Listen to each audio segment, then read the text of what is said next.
Bueno, muchas gracias por la invitación. Solo para explicitar desde dónde voy a hablar, voy a tratar de hablar desde la perspectiva de alguien que integra una organización que tenía por objeto controlar el presupuesto, los actos de gobierno y velar por el cumplimiento de derechos, y cuya tarea se desarrolló básicamente en la ciudad de Buenos Aires con relación a estos asuntos. Con lo cual, lo que voy a comentar tiene que ver más con lo que ocurre en la ciudad y desde esta perspectiva. Contra lo que quería el doctor Silver recién, quiero identificar dos aspectos adicionales a los que tradicionalmente se mencionan, en los cuales el Poder Judicial, entiendo, tiene un rol muy relevante con relación al control del presupuesto. Tradicionalmente conversamos o discutimos sobre el rol de los jueces para inmovilizar partidas, para exigir mayores gastos para cumplir con derechos, para reasignar partidas y gastos y demás, que generan discusiones como las que se plantearon en la mesa anterior, que son inagotables, pero que lentamente las vamos construyendo y vamos avanzando. Hay dos aspectos donde yo creo que el Poder Judicial tiene un rol relevante en el control del presupuesto y que no han sido tan discutidos todavía, y quiero proponer las inquietudes para la conversación. Desde la perspectiva de un activista controlador del presupuesto, cuando uno analiza las normas que rigen la actividad presupuestaria en la Ciudad de Buenos Aires, uno no puede menos que alegrarse. Existen muchas instancias a lo largo de todo el proceso presupuestario que permiten participación y que garantizan información para los ciudadanos. Aclaro esto, entiendo el presupuesto no como la asignación, no puramente como la asignación de gastos y recursos y demás, sino como un proceso. Todo el proceso que va desde que el Poder Ejecutivo diseña un plan presupuestario, lo envía a la legislatura lo discute, luego lo remite al Poder Ejecutivo para que haga su decreto de distribución de gastos, luego el periodo de ejecución del presupuesto y por último los periodos de auditoría externa y dictámenes sobre las cuentas de inversión. Todo ese proceso, que lo entiendo como el proceso presupuestario, y cuando hable de presupuesto voy a estar hablando de todo ese proceso, no simplemente de la aprobación de los gastos y recursos.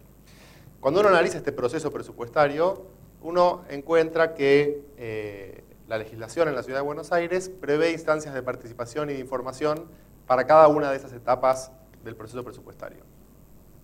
Por ejemplo, la legislatura tiene un reglamento que prevé una institución llamada Tribuna Popular.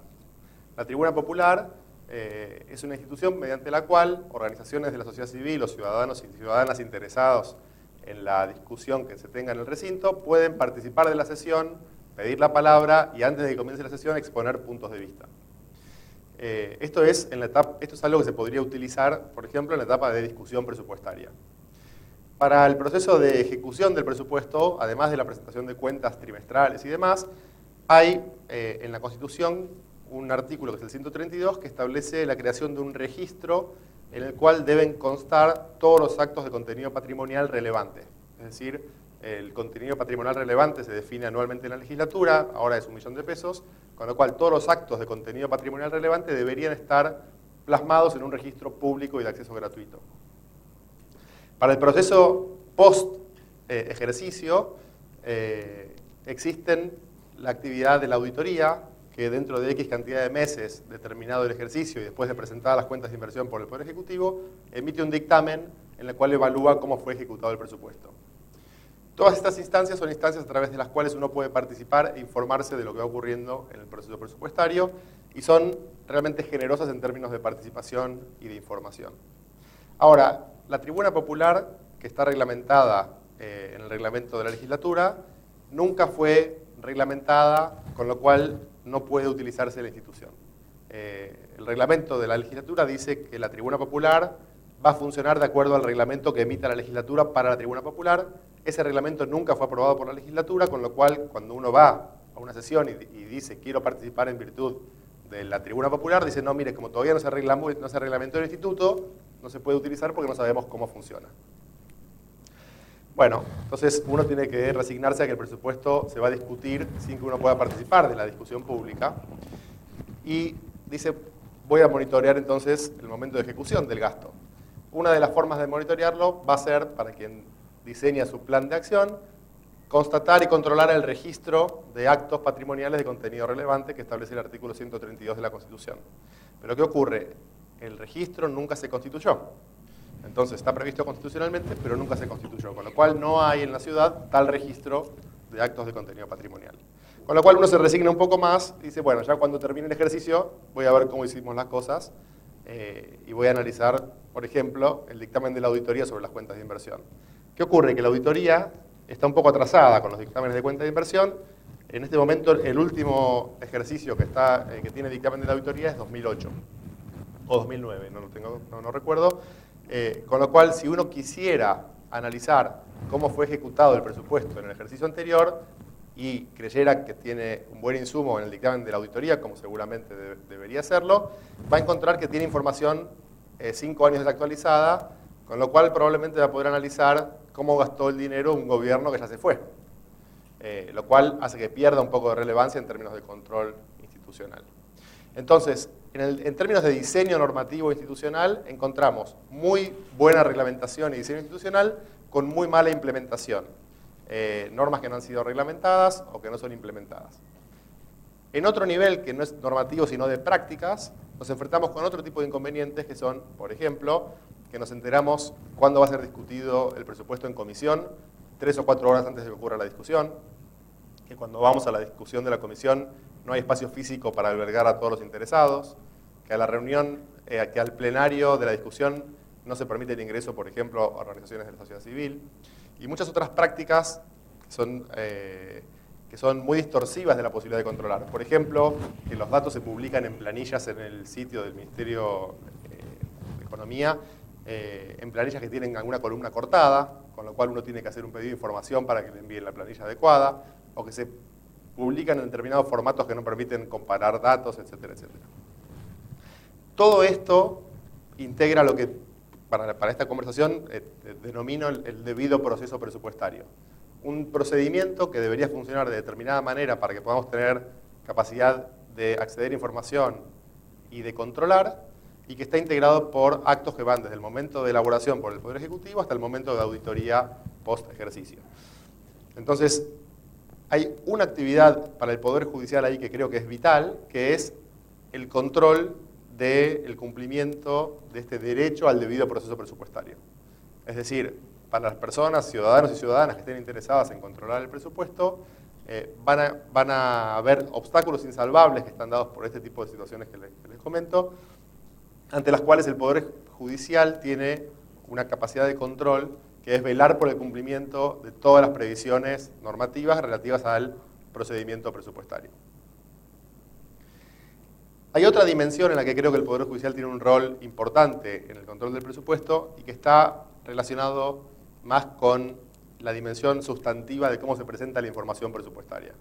Para poder controlar si se cumplen o no se cumplen derechos, especialmente derechos sociales, tenemos que tener la posibilidad de acceder a los números, a los recursos y ver cómo se utilizaron los fondos. ¿Por qué? Porque si los fondos se utilizan de forma discriminatoria, o porque si se subejecutan partidas, o porque se utiliza cada vez menos dinero para ciertas garantías de derechos, etc., estaremos frente a un gobierno que no honra sus obligaciones, los principios que rigen en la materia de derechos sociales, que ya se mencionó en la mesa anterior y en las anteriores, básicamente utilizar el máximo de los recursos disponibles, en forma no discriminatoria, sin regresiones, etcétera, etcétera. Ahora, cuando tenemos que sentarnos a hacer ese análisis de los números, tenemos que tener acceso a números que tengan ciertas cualidades. Por ejemplo, que estén debidamente desagregados por zona geográfica, por grupo social al cual benefician las políticas públicas, que tengan identificadas las metas físicas, es decir, cuántas personas se benefician de cada una de las partidas que son erogadas, y demás datos de calidad que permitan que realmente se pueda utilizar esa información para verificar y controlar el cumplimiento de los derechos y el cumplimiento de los deberes asumidos por el gobierno. Si la información está insuficientemente desagregada o si se hacen transferencias de recursos para ser ejecutados, por ejemplo, para todo el área de educación privada, sin discriminar para qué finalidad o con qué tipo de distribución se hacen, resulta muy difícil el monitoreo y el control del cumplimiento de los derechos.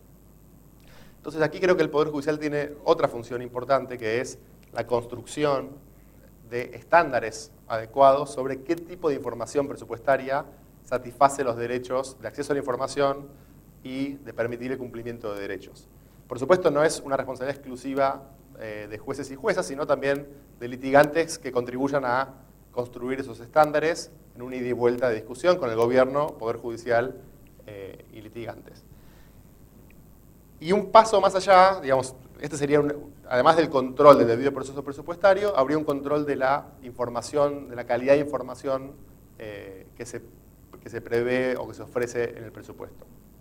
Algún estándar es ofrecido por la Ley 70, que es la Ley de Presupuesto, y ahí creo que el Poder Judicial tiene algo para decir. Y por último, digamos, me quedan 2 minutos, hay una discusión interesante que abordar, que es qué hacer frente a un gobierno que no produce información presupuestaria relevante para controlar el cumplimiento de derechos. Porque uno puede decir que si el gobierno o el Estado tiene cierta información y no la quiere entregar, uno tiene, por ejemplo, el mecanismo de la Ley 104 para exigir la entrega de la información y puede, aunque de una forma mucho más dilatada, ejercer su capacidad de control, su derecho a controlar.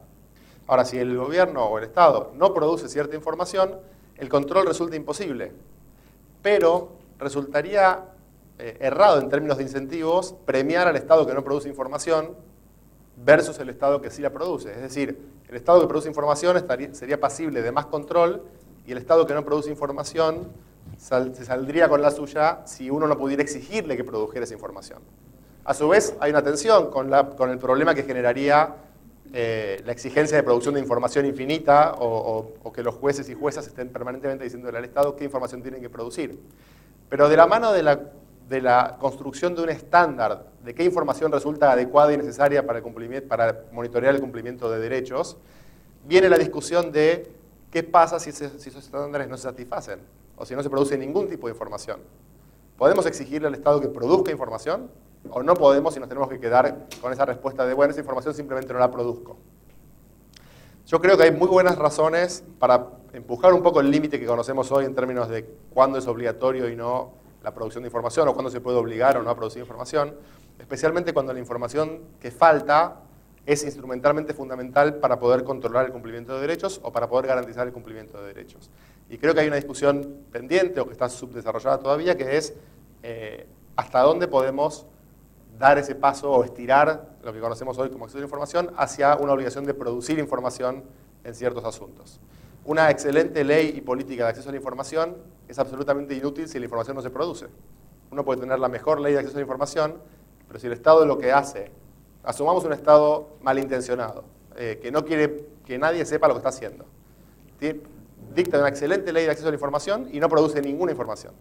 Entonces, cuando uno va por la ley de información a pedirle que entregue la información que tiene, el Estado dice, no, no la tengo, porque no la produzco. Fin del juego. Resulta irrazonable pensar que el juego tiene que terminar ahí. Entonces, creo que un desafío es la construcción argumental para ver en qué caso se puede empujar ese límite y obligar al Estado a producir información. También creo que esto es un juego que se debe jugar en el ámbito del Poder Judicial y creo que hay elementos normativos suficientes como para poder avanzar en esta discusión hacia algún tipo de obligación de producción de información mayor a la que tenemos hoy.